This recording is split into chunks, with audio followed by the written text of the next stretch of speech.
Welcome to this news conference with our State Treasurer of the Commonwealth of Kentucky, the Honorable Todd Hollenbach, and Judge Rutherford. The purpose of this news conference today is for the State Treasurer to announce Pike County's role in his statewide Treasure Finders program for unclaimed property, and he has several announcements to make and then a check presentation from the Treasurer to the Judge at the end of this brief news conference. I'd like to thank everybody for coming out this morning representing our county government. I see a few elected officials and other county officials here. Our county clerk, Lee and Pearl Elliott, one of the longest serving county clerks in Kentucky history. Our property valuation administrator, Lonnie Osborne. Our county treasurer, John DeBilliter. Our finance commissioner, Rhonda James. Am I missing any other commissioners and directors here? I see Bobby Mullins, Solid Waste Commissioner, Energy and Community Development Director Charles Carlton, our Pride Coordinator Jimmy Dale Sanders, and our Purchasing Director Frankie Stacy, and many other dedicated and special Pike County employees that are essential components to serving the people of Pike County and making our county government work. And with that, I'd like to present to you the Chief Executive of Pike County, Judge Wayne T. Rutherford. Thank you, TJ. Treasure Finders, a program that State Treasurer Todd Hollenbach has initiated for this state.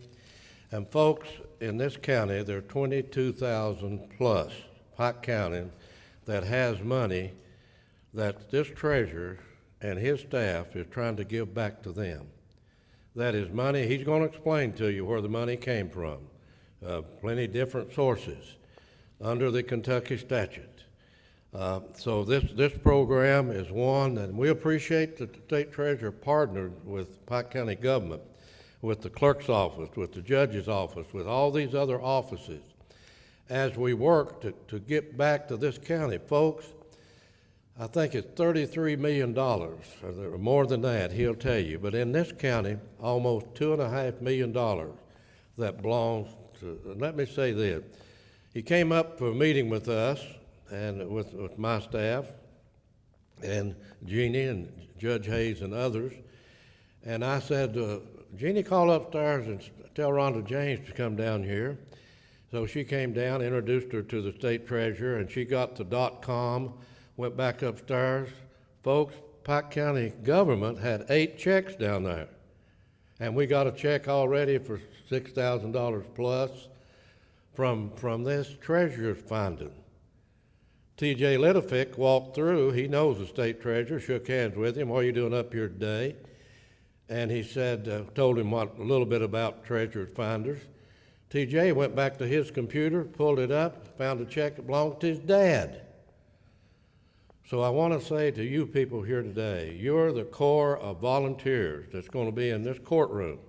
The treasurer's going to give you the date, and you're going to bring smiles to people's faces. You're going to be able to contact people in your family, your neighbors, and all, and say, you got money coming back. You got money that belongs to you that's down in Frankfort that they're going to send back to this county. I told the state treasurer that at a time when people's budgets are the tightest they've ever been in this county, coal miners out of work, our budget down $5.3 million thereabout from coal severance tax, and people out of work and trying to sit around their kitchen table and look at their budget and try to survive, that any infusion of money into their budget is God sent to them. Just a little bit if they got it back, because folks, a lot of people, especially those blessed miners that's out of work, is any infusion into their budgets today. So we appreciate this partnership that we have with the state treasurer. I have a lot of respect for the state treasurer. His dad and I have been personal friends. His dad was county judge of Jefferson County 2 terms. I've heard his dad talk about the grandmother Winnie many times. And I was telling him today that heard him talk about Winnie and how political that Winnie was back when it wasn't popular for a woman to be an interest in politics. And what a job that his dad did. What a job that Todd Hollenbach has done for this Commonwealth, especially with this program. And I know that there are not a lot of things in government that we do that you don't have a good feeling. But this is a program that you will see the smiles on people's faces once that you are able to tell them that they got money coming back to them. You may have a check down there. I know Jeannie was anxious. Jeannie is from the largest generations in the county, like many of you, like I am, the Mullenses and Childerses and so forth. I'm anxious to see in my generation. I'm sure the treasurer and the rest of you are. I talked to Al Greenfield this morning and explained to him the program with Pike TV. And he said, you know, I may have a check in Fayette County. I said, you may. But folks, what a program we have, and I want to introduce to you Kentucky State Treasurer, the Honorable Todd Hollenbach.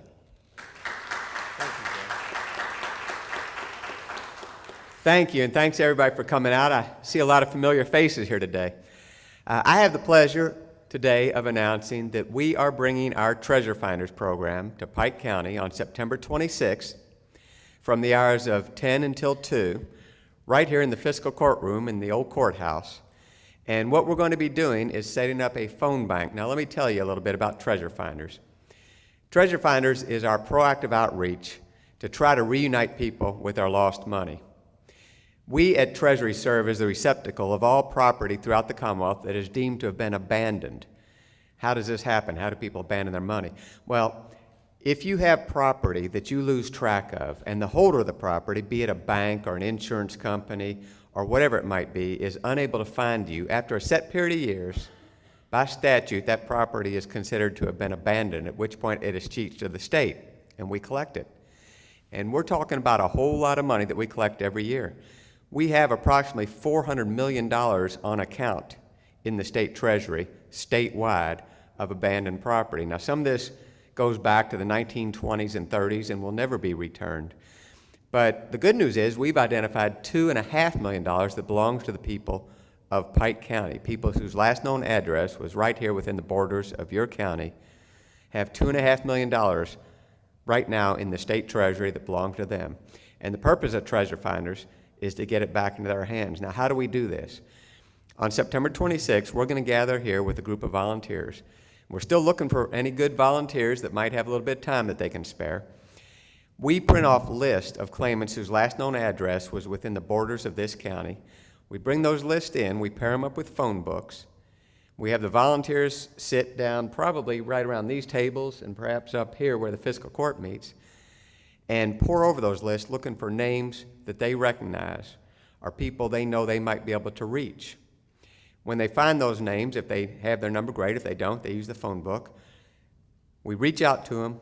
We tell them that we have some of their property. We want to reunite them with it. And we invite them to come down to the event on that day where we will have several computers set up with our entire database on it. Once the folks come in, we tell them, once we've identified that they are who they say they are, how much money they have, how long we've had it, what form it came to us originally, and we get them started right then and there on the process of recovering their money. It's a great program, and it's a great time. And the volunteers are getting to call up people that they perhaps haven't talked to for a while and share good news with them. The good news being that they found some money for them they didn't even know they had. The people coming in and check on their claims, they're all in a great mood. They're feeling like they might have just won the lottery. So it's a really good time. It's a good program. It is a proactive outreach, which differs from the way this has been handled in the past.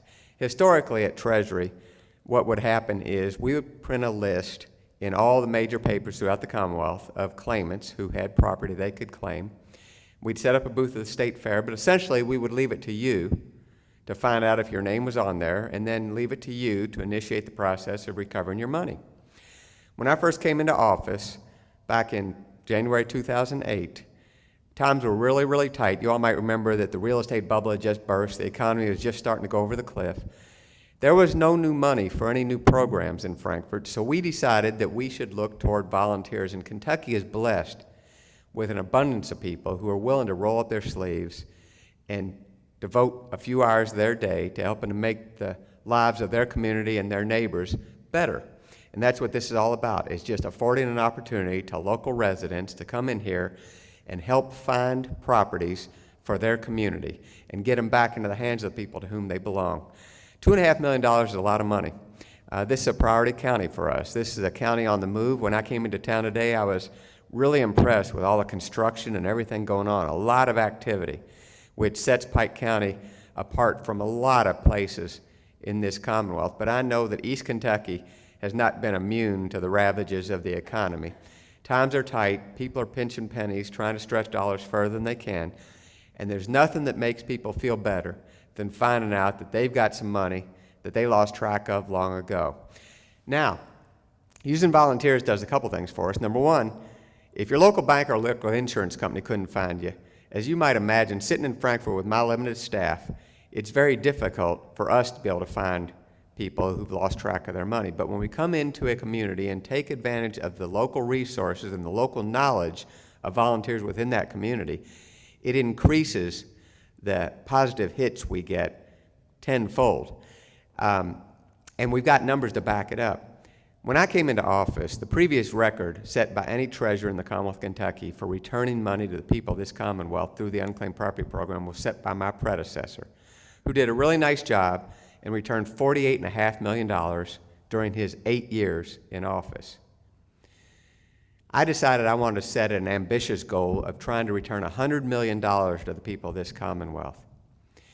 Well, I'm pleased to report to you that we're well on our way toward achieving that goal. As we sit here today, after only being at this for approximately 5.5 years, we have already returned over $90 million to the people of this Commonwealth, which blew past that previous record set in 8 years' time of $48.5 million. So we're only able to do this because of the hard work and the good efforts of the volunteers that make this program a success. Again, we're going to be here on September 26th from 10 to 2. Our volunteers are going to be working from 10 to 2, I hope, but it's volunteers. So if you all know of anybody, every community has people within that community who seem to be able to tell you who everybody's grandparents were and grandchildren are and sisters and brothers and aunts and uncles and nieces and nephews. For whatever reason, it quite often tends to be some of the ladies in the community. They seem to be better at that than most of the men. But we're looking for people like that. And if you have time to spare, whether it be an hour, 2 hours, or the entire 4 hours we're going to be here, we'd appreciate it if you could set some of that time aside and come on out. Even if you don't have time to spare to volunteer, we're encouraging everybody to come on down and check. You don't have to wait to get a call from one of our volunteers. If you want to just come down and check to see if you or a loved one might be on the list, please do. People don't need to wait to come down, but by coming down, you shortcut the process quite a bit and knock some time off of it. Anybody can go to our website at www.missingmoney.com. That's www.missingmoney.com and check to see if they're on there. Or they can call our 1-800 number. It's 1-800-465-4722. We encourage use of the internet because that way you don't have to be worried about being put on hold. We only have the 1-800 number on one line, so sometimes people have to wait a little bit. But this program's great, and not everything we have is in the form of cash. I told you we have $2.5 million. Well, that's what we know of as the value. We also have tangible items, and we have a lot of interesting things back in our vault. We have a vault, one of those big old-time type bank vaults at the Treasury, where we keep tangible items that aren't easily converted into cash. And in that vault, we have such things as, well, you can see some samples over here. We have silver bullion. We have Johnny Bench or Pete Rose autographed playing cards. We have some old Elvis tickets. We've got guns. We have stamp collections. We have military medals. We just had a ceremony where we reunited the family of a gentleman who died about 10 years ago. Well, no, it was about 20 years ago now. But this gentleman had been at the center of the negotiations for the surrender of the Japanese to bring World War II to an end. He had, one of the things we had in our possession was a surrender certificate. He was one of only 8 U.S. Marines invited to witness the surrender of the Japanese aboard the USS Missouri on September 2nd, 1945. He had actually been involved in negotiating the terms of that surrender and the logistics, because his family told me they had documents showing that he was in the embassy in Tokyo 2 days before the surrender. We had a couple of Legion of Merit medals that we reunited the family with, which were presented to him. He was instrumental in drafting the first constitution for the Philippines after we liberated them from the Japanese. And this man's life story was really impressive. He was the president of the Rotary Club in Louisville. He was Man of the Year for the city of Louisville in 1962. He was the first chairman and one of the founders of KET, Kentucky Educational Television, which is actually how we found him. We had a pin from his membership in KET. And so we have all kinds of things in our vault that some of them are valuable in their own right. Some of them are valuable because of the memories that are contained in those medals and items that we reunite these families with. We have some things that we'll probably never be successful in reuniting the families with. We have an urn with the remains of somebody's ashes. We have a set of false teeth. You name it, we might have it back there. I mean, there are all kinds of stories to be told back there. But some of those items might belong to the people of Pike County, and we want to get those back into their hands as well. The program's been successful. We've got the numbers to prove it. We are processing more than twice the number of claims annually that had been processed prior to my taking office. The staff is great. They're working hard. Katrina Stoner, who is the #1 merit employee in the Unclaimed Property Division, hails from Pike County. Her people come from Phelps, and she'll be here on the day of the event, manning one of the computers, trying to help people get reunited with their property. It's a great program that we couldn't do without the help of Judge Rutherford, who's our partner in this endeavor, and of all the volunteers that he's helping us to round up, and of the space that he's providing us, because by doing this, it makes it something that we could do even though there wasn't any new money. As the judge can tell you, you don't get elected to tell people how tight things are financially. You don't get elected to go up to Frankfurt, as I am, and poor-mouth the situation. You still have to find a way to bring some value-added proposition back to the people that we serve. And that's what Judge Rutherford and I are doing. We're going to be rolling up our sleeves and working alongside our volunteers to reunite the people of Pike County with as much of that $2.5 million as we can. It's a great time. It's a great program. We make no pretense that we're giving anybody a gift. This is your money, after all.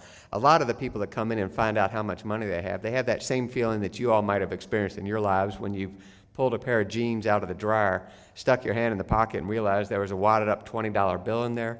Well, it's your money to begin with, but you still feel like it's found money. We have significantly more money than that wadded up $20 bill. We've got great stories from all over the Commonwealth. And we plan to make some in Pike County on September 26th. We had a lady in another part of the state that asked if she could come in to check for her husband. And we told her that'd be fine. He couldn't get off work. She came in, and these are working class people, mind you, and she sat across the computer from one of my aides and discovered that her husband had been a participant in a profit-sharing plan, one of the first jobs he ever had early in their marriage. That company had been acquired by another company, which had then been acquired by a publicly traded company, which had done real well and had a couple of stock splits. And these working class folks had $77,000 waiting for them that they knew nothing about. I thought she'd be so excited that she would want to borrow somebody's cell phone, call her husband, tell him how much of his money she had found. Instead, she asked if she could borrow a pad of paper and a pen. She went to a corner of the room that didn't have many people in it, sat down at a chair, and started writing.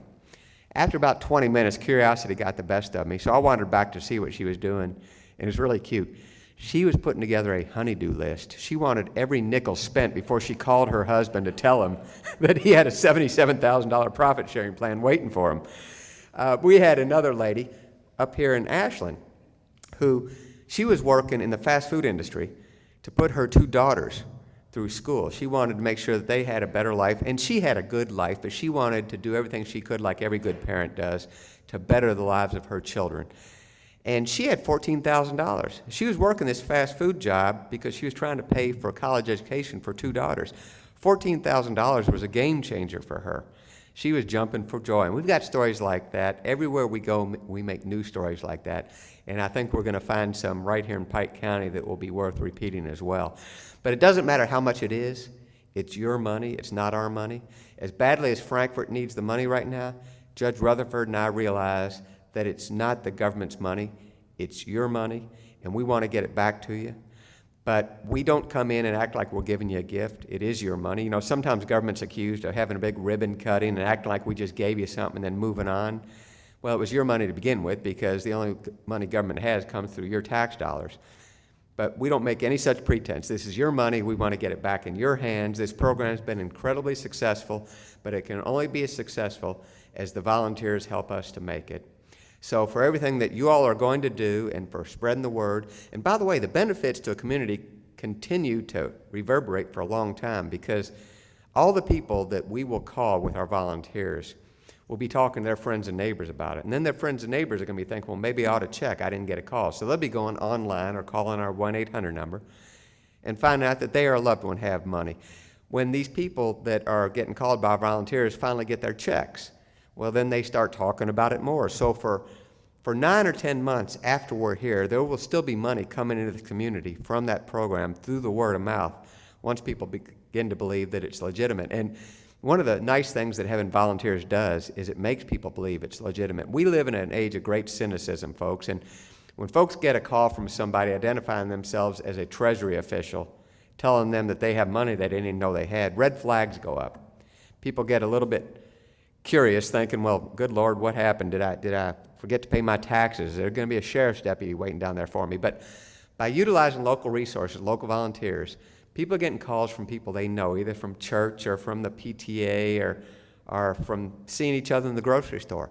They're much more willing to accept that, yes, they're working with the government, and yes, they really are here to help. So it helps us press our case that this is legit. We want you to come on down. We're really trying to help you. When we're able to get local folks who know their community well to be able to do the work for us of calling out and letting folks know that their money's waiting for them and we want to get it back into their hands.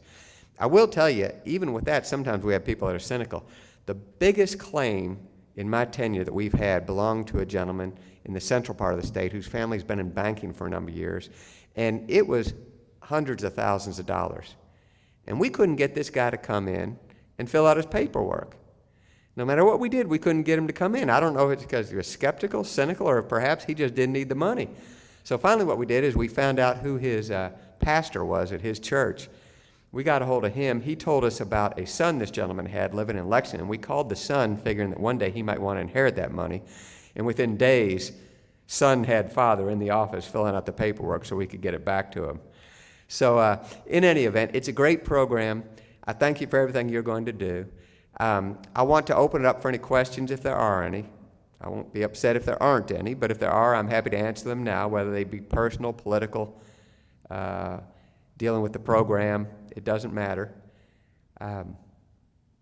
Yes, sir. What kind of proof do you have to prove that you're the sender? That's a good question. On the day of the event, people are going to be coming in who have been pre-screened as far as we're concerned by our volunteers. So to sit across from the computer with one of my aides and find out everything there is to find out about your property, we'll be fine. Our volunteer will be able to say, yeah, that's the same John Smith that I called. But when you get the forms, and what we will do is we generate the forms, have them sent to you. They'll be waiting for you in a couple of weeks when you get home. Generally, the stuff that's required is like a photocopy of your driver's license. Sometimes we need proof that you lived at an address. You might have a deposit from a utility company from an address you don't live in anymore. So we might need something just to show us that you did at one time live at that address. It's usually pretty simple stuff, quite frankly. Oh, another thing I want to tell you, but that's a very good question. Even if you never lost a cent, you and I probably both know people that can tell you where every nickel is on the dresser drawer, and they'll just swear up and down they never lost a penny, and they don't want to be bothered. It doesn't mean you don't have a claim you can't make, because there is no statute of limitations on this. Once it's your money, it's always your money. And if you had a father or a mother or even a grandparent who might have passed away who had something that was due to them, as a rightful heir, you can still make that claim. So it doesn't have to be something directly that you yourself lost. It can be something that one of your ancestors lost, and you can then still make the claim. So, you know, there are a lot of skeptics out there, a lot of people just convinced that they didn't lose anything. And that's the nature of people if you knew you lost something, you'd have gone looking for it long ago and it wouldn't have stayed lost. So everybody's always surprised to find out that they have something that they lost, because nobody thinks they lost anything. But believe me, you do and you might. And many of you in the room today might very well be beneficiaries of something that we're holding in Treasury for you right now. I think I've covered most everything. Leo, can you think of anything? Yeah, we've got a ceremonial check here we want to present to the judge. And this represents the full almost $2.5 million that we have for Pike County. And the judge already mentioned we got about $6,000 back. He's a good steward of people's money, and every penny counts, and I know that's not a huge amount, but the judge knows that it belongs to people here in Pike County, so he's putting it to work for you all right here and now. And again, thank you very much. Thank you.